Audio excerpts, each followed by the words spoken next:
So over the last year, I've really gotten into running. I'm living now in Austin, Texas, and somehow, don't ask me how this happened, but I've run 3 to 4 marathons in the last year. And you would think that the hardest line to cross is the line at 26.2 miles, which is the finish line. The hardest line to cross is actually the starting line because most people don't even show up. They don't even start. Let's go.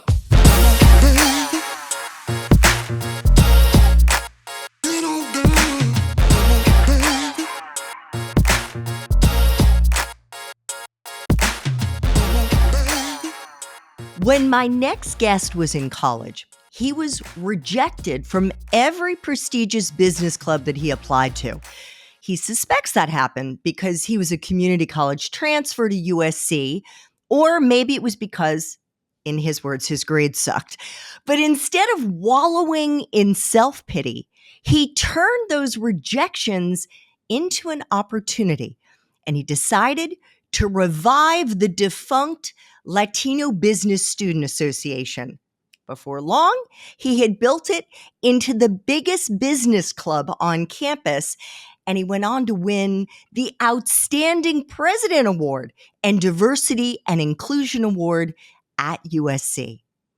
That was just the beginning of a life-altering lesson he learned about the importance of creating his own lucky breaks and becoming the creator of his own reality. Welcome back to This Magic Life. I'm your host, Andrea Koppel.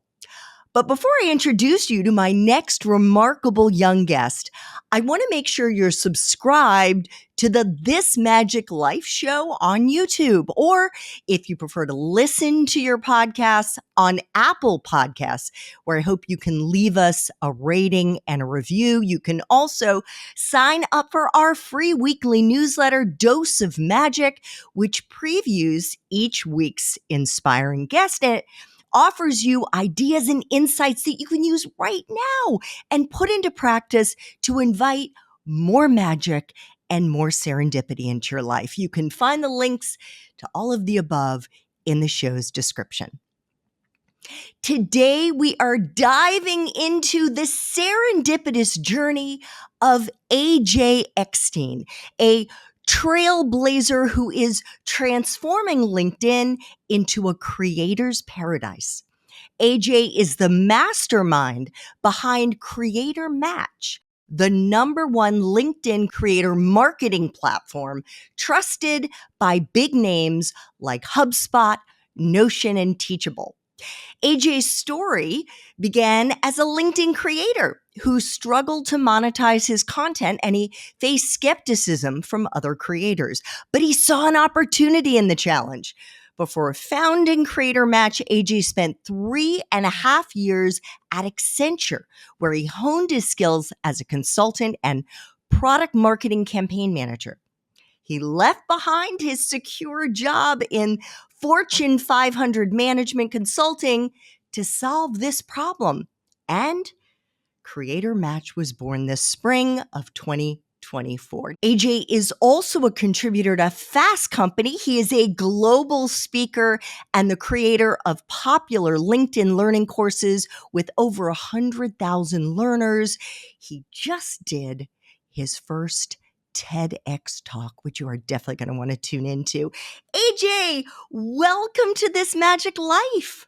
Thank you so much for having me and for all those kind words. And by the way, I know you get this a lot, but you have one of the coolest voices.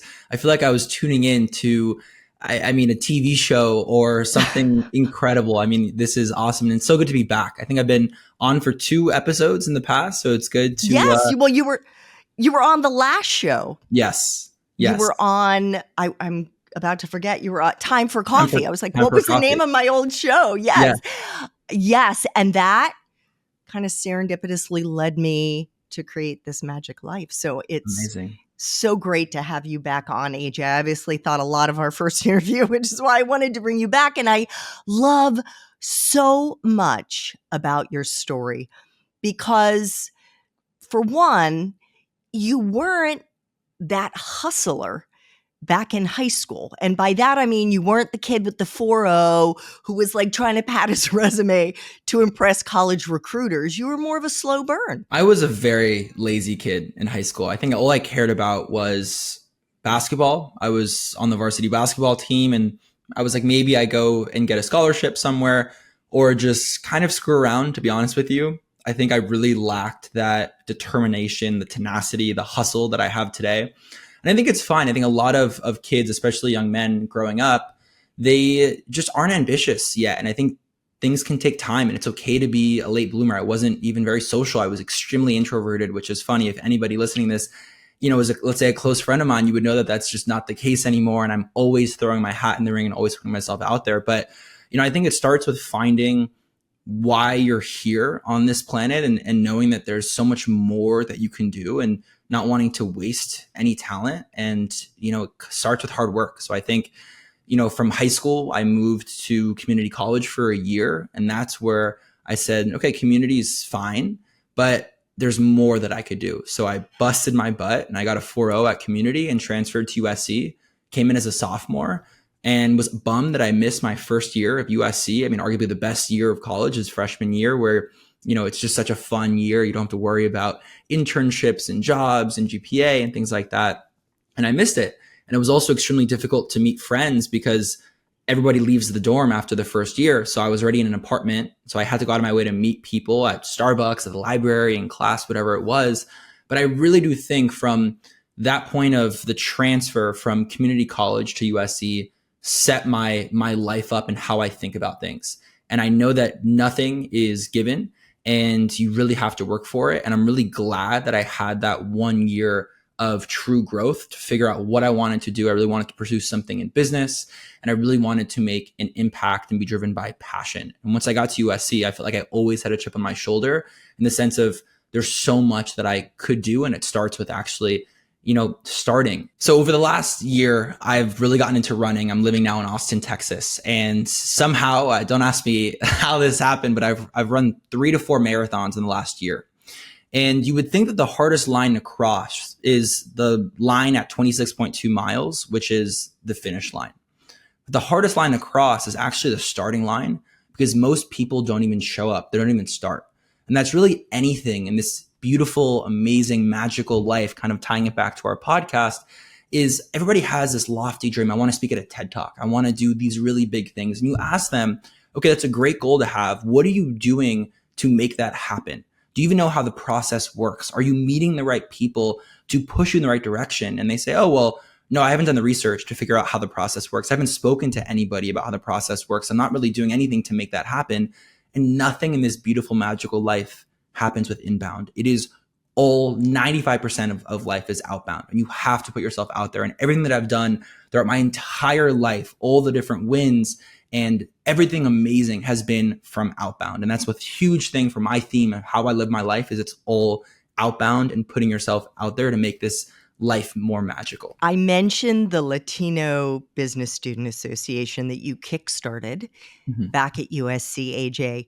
But do you remember how that idea came to you and how you started to bring it back to life? Because I can't imagine it was easy. It was extremely difficult. It was something that was actually inactive. I think due to just leadership kind of not really caring about, on top of making something successful, you have to make sure that when you leave, it stays successful. So you have to do succession planning, of course.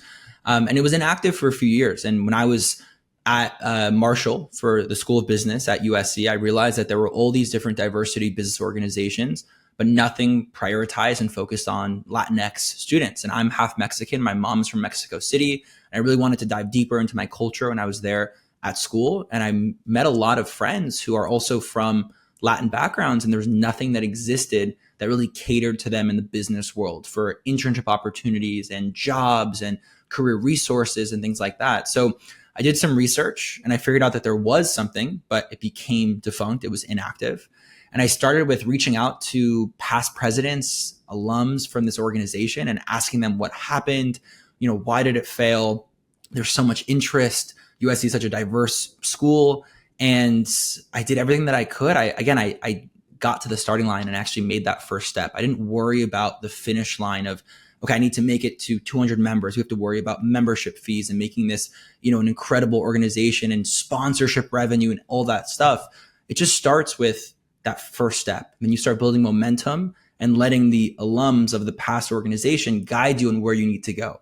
Oh, you need to worry about this, or, oh, you got to talk to this professor because that was the professor that was our advisor 5 years ago, or whatever it is. And through that, built a team. We built an executive board of people who were really driven by this passion to help Latinx Trojans on campus. And through just chatting with alumni and having them guide me on what happened wrong and where I should go, they pointed me in the right direction to kick off this conversation. So we reactivated a past advisor that was a faculty member on campus. We spoke to these alums and said, hey, would you want to come for an event? What brands or what companies have money to sponsor organizations like this? And that's where you start. You don't have to reinvent the wheel for everything you do in your life. You can ask people for advice. And that's where we started building momentum. We built up an executive board of people who were very passionate about helping Latinx Trojans. One thing led to another, and we got our first sponsor, then our second, then our third, and then you use those three to get the next six. And my God, it just spread like a wildfire. And the biggest thing is that we were helping so many students land incredible internships and land the best jobs to where it became one of the most coveted organizations to join. Because if you joined, you know that you were getting an incredible career out of the organization. I have chills. I really do. How did catalyzing this club, AJ, open doors for you and create opportunities for you that you could have never anticipated? My first focus was always to provide value to the members. I think it's very similar to running a company is yes, in a dream scenario, you get acquired or you go public or there's some type of sale.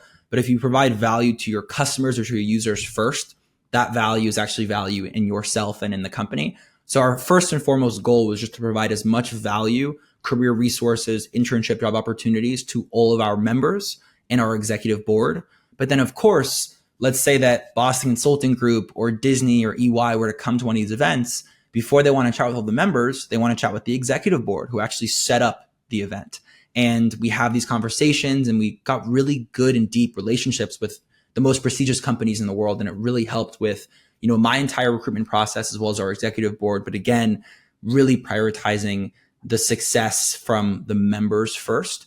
And I think the second thing that I learned is a no from somebody does not mean that you are not a good person. It might not be it's the best fit, but I would never have started this if I got accepted into those other organizations. And those other organizations were very corporate in the sense that they had a very strict criteria. They needed you to have a 4.0 GPA. You couldn't have gone to community college, all these other things.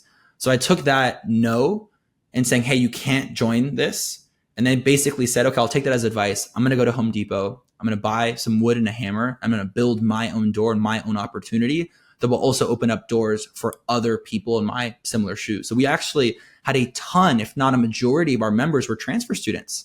There's nothing bad about being a transfer student. Same thing with nothing bad about being an international student.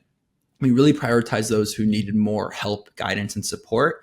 And then ironically, our organization became larger than those other organizations that rejected me on day one. Oh my God. It's so inspiring. And you and I have talked about this before, about the stigma of being seen as a try-hard. What would you want to tell students who are struggling right now with the push and pull of not wanting to be seen as a try-hard? It's such an important topic. I don't think it's talked about enough. I think when you're growing up, you don't want to be made fun of by your friends or just the general vicinity of students in school. So you don't sit in the front row. You don't go to office hours. If you are in a PE class, you don't want to be the first one running the laps around campus, whatever it is. But when you graduate, you don't talk to probably 95, if not more, % of the students at your school. You realize that it's now your own ship that you're steering, your own career, your own personal life. And you realize that trying hard is how you survive, unless you want to live a very average life and have someone else steer your ship for you.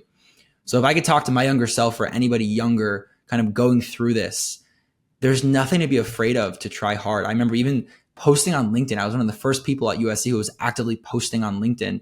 And I mean, looking how much of that investment has paid off. It was like investing in a stock before it IPO'd, and now it's been on fire lately. And I've used that to now turn it into a business and now help LinkedIn creators. We can talk a lot about more about Creator Match, but it wasn't just this random idea that I had from day one. It's you have to put yourself out there. And I always say that if your friends are making fun of you for trying hard, they're not your real friends. And it's time to find a new set of friends, because your friends should be there through thick and thin, supporting you on the wins, supporting you on the losses, and congratulating you and saying, hey, this is awesome. Like, amazing LinkedIn post. I saw you went on this podcast. All these amazing things that you're doing, you're trying.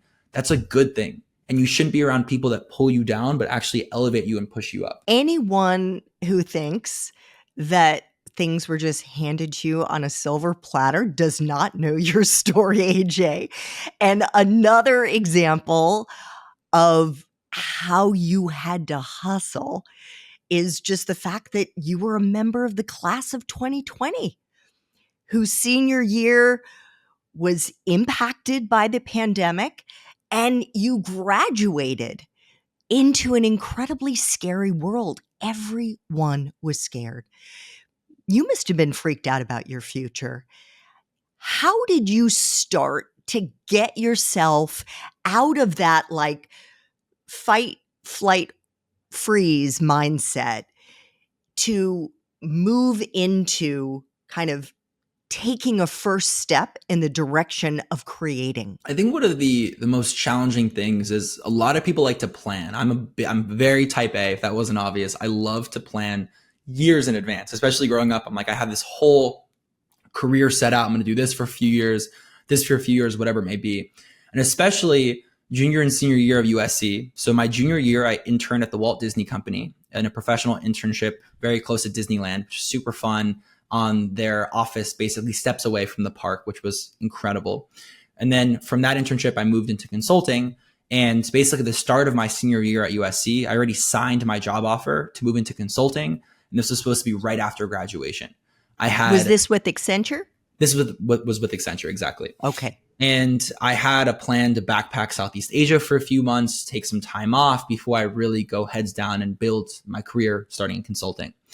And we went home I remember it like it was yesterday. We went home for spring break in March and never came back to campus for that second semester of senior year.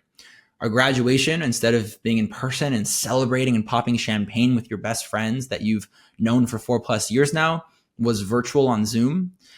That graduation trip that I had with friends, we were going to backpack Southeast Asia for 3 months. That got canceled. The borders shut down. I couldn't travel. I said, okay, it's all good. I'm moving to San Francisco. At least I have my job. And my job was supposed to start in September of 2020. A week before I moved to San Francisco, I received a 6-month job delay, which got pushed to February 2021. So now I couldn't move to San Francisco. I'm now basically unemployed for 6 more months. I had to move back home with my family, my parents in LA. And I'm like, what am I supposed to do for 6 months? I can't travel. I can't see friends. I'm not going to get another job because I have employment in 6 months. What am I supposed to do? And I think it was in that moment that you tell yourself that things could always be worse. Like, as bad as things are, there are always people that have things in worse situations. So if I'm looking at how I was very fortunate, is at least I still had a job, right? And Accenture could have just done, grabbed the offer and said it's no longer here, which some companies did. They said, instead of saying that, we're just going to push it 6 months in ahead. Totally fine. Other friends were not so lucky. I had friends who had jobs who were getting laid off left and right. And now they have families, they have a mortgage, all these things that I didn't have. So I felt very fortunate. So the first thing that I always say to myself is I don't feel like I'm in a position to complain, because there's a lot of things that could always be worse off. The second thing is, could you spin a bad situation into a good situation? So of course, I'm not saying COVID was good for anybody, but there were a lot of things that you can take away from that. So I basically had 6 months of free time, living at home, couldn't travel, but could I learn more about something? Could I take online courses? Could I start an online business? Could I read more? Could I do all these things to prepare me for the time that I do move into consulting? I'm really ready to hit the ground running. So I started a couple businesses. I had a drop shipping business for a custom hammock business that failed because we were shipping from China and the borders shut down. And that was a colossal failure, but learned a lot. did some other things, and actually moved into the career coaching world and started coaching one-on-one some people that I knew in my network. That moved from one-on-one coaching to an entire startup called careercoachingcompany.com. Now we brought on coaches who were in similar shoes that I was in for other companies that had pushbacks around 6 months. So we had an entire platform for career coaching. It turned into a startup for those 6 months. Through that process, I also started the Final Round, which is a show where I interview recruiters to help job seekers advance past the final round interview. And then I also started creating content on LinkedIn. And that's when I really went heads down on LinkedIn. So all those things happened before I even started that job at Accenture in consulting. And if it wasn't for COVID and this pushback, I would have never had those opportunities to dive and explore those passion areas. So the last thing I'll say, and I know I've been going on a rant for the last few minutes, but if you think about life, everyone's in a different chapter. And when you're in a chapter, it's almost like you're looking at a painting and you're so close to the painting that you can't see the full picture. And that's okay. But you have to trust that things will work out and fall into places as they may. But over time, when you finish the chapter and you're on to the next chapter, you zoom out and you look back and you see the entire painting, and you can totally make out what it was. So now I was in the thick of things of COVID. I was so bummed. I was stressed. I was saddened. I had my whole life planned out, but I was looking at the painting too closely. I gave it time. I trusted the process. I did everything that I could in my power to make this a good use of 6 months. And then it was the best thing I could have ever asked for. And that's led me to where I am today with Creator Match. So what is it, AJ, and what inspired Creator Match? Over the last few years, I've always considered myself a creator. And when people say, what platform do you create the most content on? It's always been LinkedIn. It's been a place where I've always felt like home, a place where I consider myself a professional creator. I don't post things to go viral. I don't post edgy content, political content that's going to really spice things up. But it's something that I started with promoting my podcast, The Final Round. And then I love how not only can you create content, but you're also building your personal brand. And a personal brand is, the most valuable thing you can ever do for an investment standpoint. You can invest in stocks, sure, but the best investment you can make is in yourself and in your personal brand. Because when I leave a company, or when you leave a company, or when someone gets laid off, the brand that you rented was a period of time. And now when you worked at Apple, you no longer have that brand to lean on. But when you leave, you still have your personal brand. So I think it's so important to build that personal brand. And during this process of being a LinkedIn creator, I realized that there were very few opportunities to monetize your brand on LinkedIn. If you're a YouTuber and you've never done a brand deal, that's fine because there's AdSense and there are ad tech products on YouTube. But on LinkedIn, there really is no products that you get revenue from your content and from views. And the other side of it is, okay, well, that's fine. There's brand deals, but there are such few brand deals on the platform, and very few brands are waking up, seeing the opportunity that exists on the platform. So I stepped in and I've started to do some of my own brand deals, reaching out to brands and selling them on the potential of this untapped marketing opportunity. And instead of fighting for crumbs, I started representing some of my friends who were the Mr. Beasts of the platform, right? Hundreds of thousands of followers, millions of impressions. So originally we started out as a talent agency where we represented the biggest LinkedIn creators, but I realized that the model was backwards because the creators aren't paying me, the brands are paying. So instead of representing a couple creators, we now represent the brands, unlock a larger campaign budget, and then go out and source the best LinkedIn creators for that campaign. So over the last few months, we've worked with, industry leading names, HubSpot, Notion, BetterHelp, Teachable, Beehive, Wix, etc. And it's been incredible to educate the brands on this potential and then also get these LinkedIn creators their first, second, third paycheck, show them it's possible.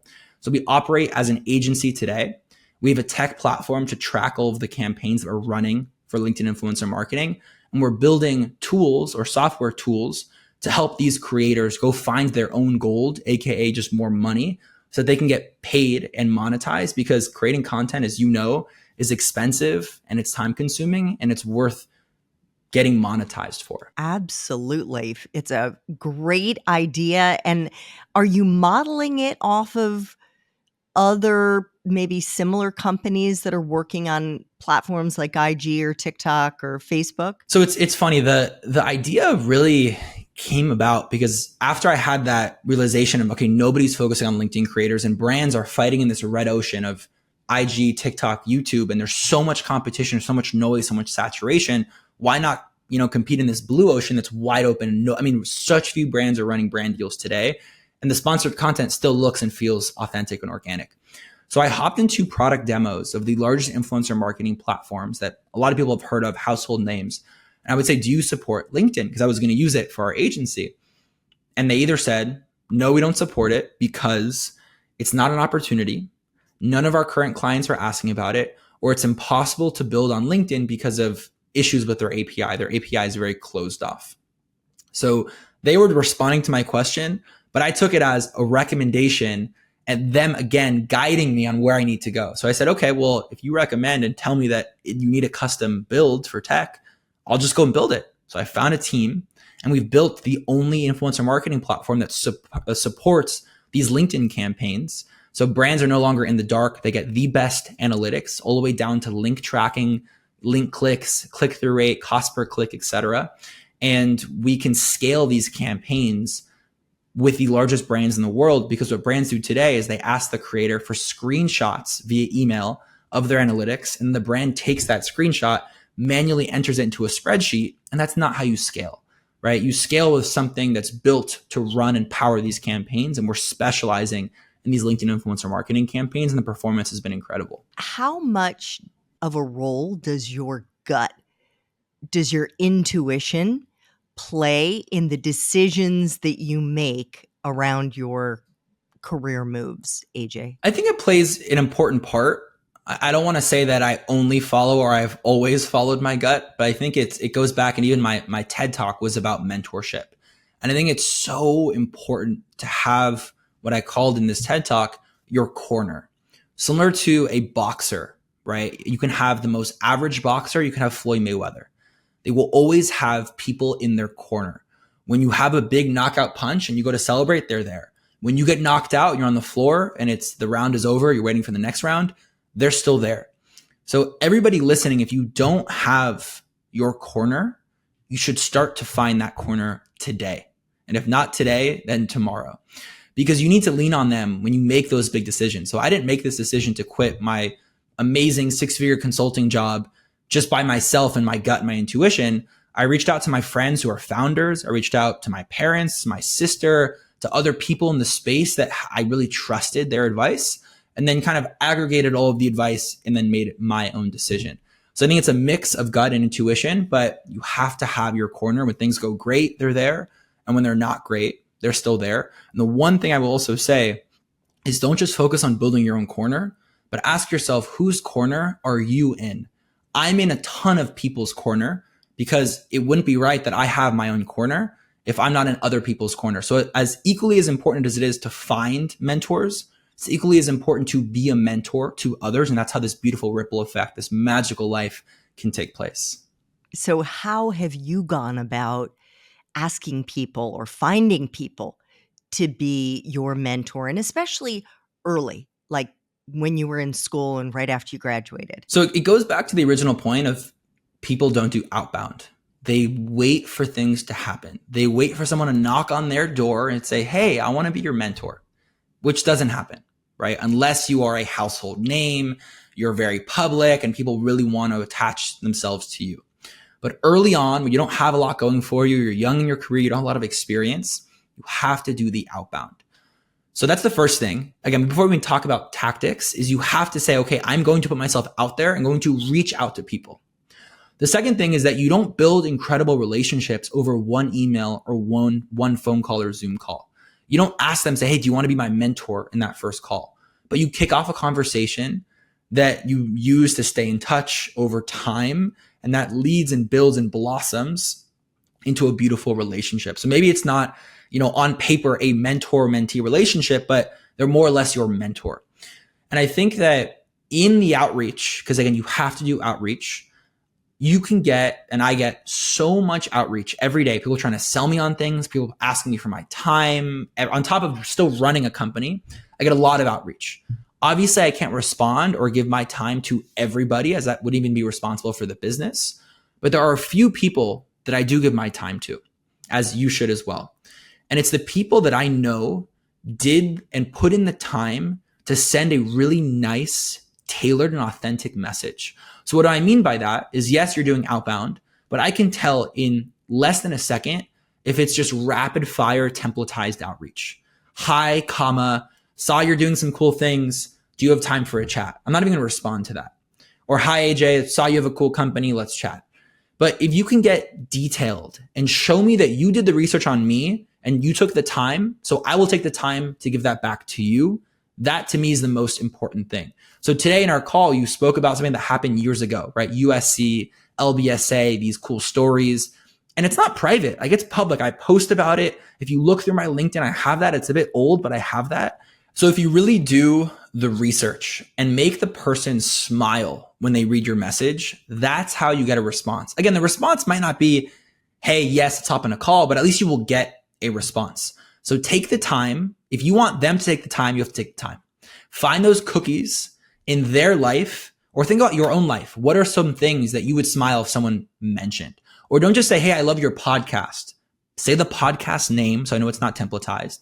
And don't just say, I love it, but say, in episode 4, season 6, when you interviewed so-and-so and that one line that you said about outbound is so important, not only do I love that line, but I'm using that line in this email to reach out to you. And if you can use somebody's advice on them, now I feel bad to not respond to that. And that is the cheat code in anything. It could be outbound sales, outbound to find a mentor, outbound to get on a podcast. I mean, fill in the blank for every other use case. But people don't spend enough time, and they want to do some things as fast as possible, especially using AI to just generalize everything. But those human connections, a handwritten or really nice message that makes me smile will get me to respond, to hop on a call and maybe talk about what a mentorship relationship could be. Great advice.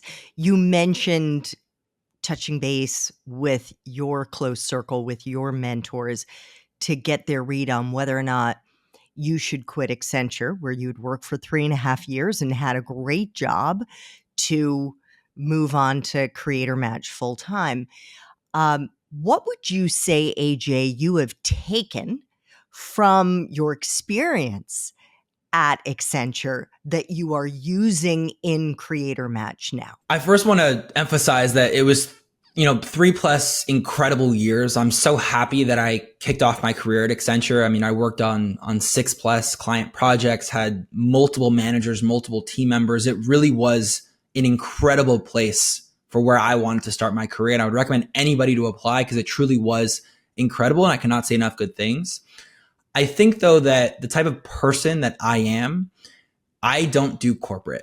I like to move quickly. I like to break things. I like to hop fences and ask for forgiveness, not for permission. And I don't like to follow playbooks. I like to create and write my own playbook. So I think over those 3 years, I learned a lot about how managers made me feel, the good and the bad.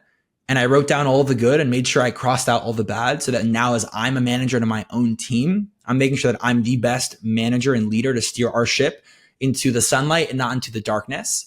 And now you have to worry about a million other things you don't realize about, wearing the hat of accounting and finance and customer support. And I mean, you wear every hat of the business. I also learned how to work with the biggest companies in the world. A lot of our clients were household names, public companies. And the coolest thing is that, we're working at Creator Match with a lot of public companies as well. So knowing how to be professional in those meetings, how to have those conversations, how to close deals, show value. Consulting is the biggest way to show value in consulting is to get your client promoted. So for us at Creator Match, when I'm working with, let's say we're working with Notion, I want to make that person, let's say the influencer marketing manager or CMO that we're working with, I want to get them promoted and have their team be so happy that they chose to work with us that we're also happy and valuable in return. So I think I learned a ton throughout that time, but the biggest takeaway was that I did not want to be a lifer. I met so many people there that were there for 20, 30+ years. And again, that's totally amazing. And that's fine. And if you want to work a 9 to 5 and be on a very steady path of growth, that's okay. But for me, I don't want this. I wanted higher highs and lower lows, and I was okay to take on that risk. And I'm so happy that I started there before jumping ship and moving to Creator Match. You mentioned your recent TEDx talk in which you talked about your experience with mentors and both being one and having them. You also said that you have friends or people you meet who say things like, "Hey, AJ, you know, how did you get so lucky?" Mm. And you say, "I'm not someone who is lucky per se, but you've had some amazing experiences and incredible accomplishments so far in your life. So, how did they happen? And what lessons do you think there are for our audience to take away with them?" Such a great question. I think that everybody gets lucky, 100%. And I'm not arguing that luck doesn't exist. But the next part of that conversation needs to be, how do I get luckier? And how do I create my own luck? So again, everybody gets, let's say, X% of luck throughout their life. But how can you 2X, 3X, 4X that luck percentage? And it starts with the original theme of this entire episode is putting yourself out there. So a lot of the things that where I've gotten lucky, gotten selected to do things, the TED Talk, and even the TED Talk is a great example, is I did not get an outbound or an inbound email. I did outbound. I applied. I went out of my way to find a mentor who's spoken at TED Talks before and asked her to guide me on how this process even works because there's no documentation online. I applied to probably 20 plus TED events, got rejected by 19, and then got one yes. And the beauty of luck is you only need one yes. You only need one. That's it. I have two final questions, AJ. These are questions I try to ask all my guests. And the first one is, what can our audience do right now? You've sort of answered it. I'm guessing you can expand on it and you have more advice to become more magical and to experience more serendipities in their life. I think you have to start with sacrificing something. I think for me right now, if I want Creator Match to be successful, I can't fire on all these different things. I can't have amazing sleep and amazing workouts and amazing friends and amazing family time. And I work 9 to 5. I think you really have to choose what you value the most, what you prioritize the most. Everything is in a chapter. I'm in the chapter of Creator Match right now. It was different than when I was at Accenture or in school. Of those things, prioritize what you really care the most about. What is on your vision board? What is on your goal board for the year? And then the next thing is putting yourself out there, doing the outbound, doing everything in your power to make that happen. Ask yourself, how can you get lucky? Or if you see other people winning or sharing those successes, first off, know that there were a lot of failures they didn't talk about. Not everything in life is about success and wins, but ask them for advice because success leaves breadcrumbs. So follow those breadcrumbs, follow that trail to get lucky, create your own luck, and live that magical life. Beautiful. Looking back on your career journey thus far, what do you think has been the secret to the serendipities and the magical experiences that you've had in your life? It's going to sound cliche, but hard work and passion is probably the most dangerous combination in any person. I love to mentor younger folks who, and again, remind me of who I was back then. And by the way, that's a huge hack in mentorship, is you can find someone who's a couple years older, more experienced, whatever it is, that you remind them of who they were back then because they wanted the help and they didn't get the help back then. It's a huge hack. But if you can combine hard work and passion and show that through your conversations, through your mentoring, through the email outbound, the LinkedIn DMs, it is the scariest combination because through that, you don't need an infrared sauna, an ice bath, pills to stay focused, all these other things about it. Everyone talks about productivity hacks. But I literally have a post going out next week about productivity and how I'm able to do, everyone says you do so many things. Like, how are you able to do this? And, we all get 24 hours a day and it's the hard work. You have to put in the work. Like, these get rich quick schemes are facades. They don't exist. And the second thing is you have to be driven by passion. And if you can combine those two and find something you're passionate about and find that work ethic, whatever work ethic or work schedule works for you, and you combine those two, you can truly live the most magical life. And it's a scary combination because no one can compete with that combination. So ask yourself, what are you passionate about and how you can put every foot forward to maximize whatever you want to do and get out and do it today, because this try hard mentality, that's just life. And there's nothing to be afraid of. Love everything you said. And the only thing that I would add is that if you haven't yet uncovered your passion. That's totally normal. Mm-hmm. You just have to do things that interest you.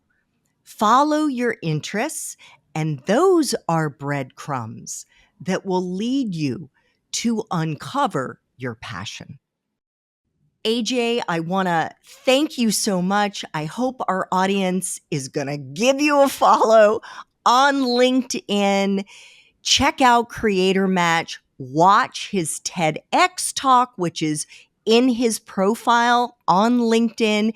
Is there any place else you want to send folks? LinkedIn, creatormatch.com are both great places. But the final thing, before you worry about following me and checking me out, one takeaway is just do one thing better today than you did yesterday, whether that's going to find a mentor, doing outreach, doing something to better yourself. Because again, the hardest line to cross is that start line. So don't worry about us over here. Take this as inspiration and motivation to go do and run your own race on your own time with your own finish line. We're all in our own races. And it's about time that people really stepped up and said, enough is enough and let's make something happen. This is why I wanted AJ on the show, on the new show, even though he was on the old one. AJ, I want to thank you so much. And I want to wish you many, many, many more magical moments to come. Thank you so much. Amazing third episode. And it's always a pleasure being on the show. Let's go. Thanks so much for tuning into another episode of This Magic Life. Our mission is to inspire you to stop fearing your future and start getting excited about all the serendipitous and magical opportunities that await you. Make sure to subscribe to This Magic Life on YouTube so you don't miss any new episodes. And for on-the-go listening, give us a follow wherever you like to listen to your podcasts. We absolutely love to get feedback from the This Magic Life community, so make sure to drop us a comment on YouTube or a 5-star review on Apple. And you can always find me on LinkedIn at Andrea Koppel, aka the Career Magic Maker. I can't wait to see you soon.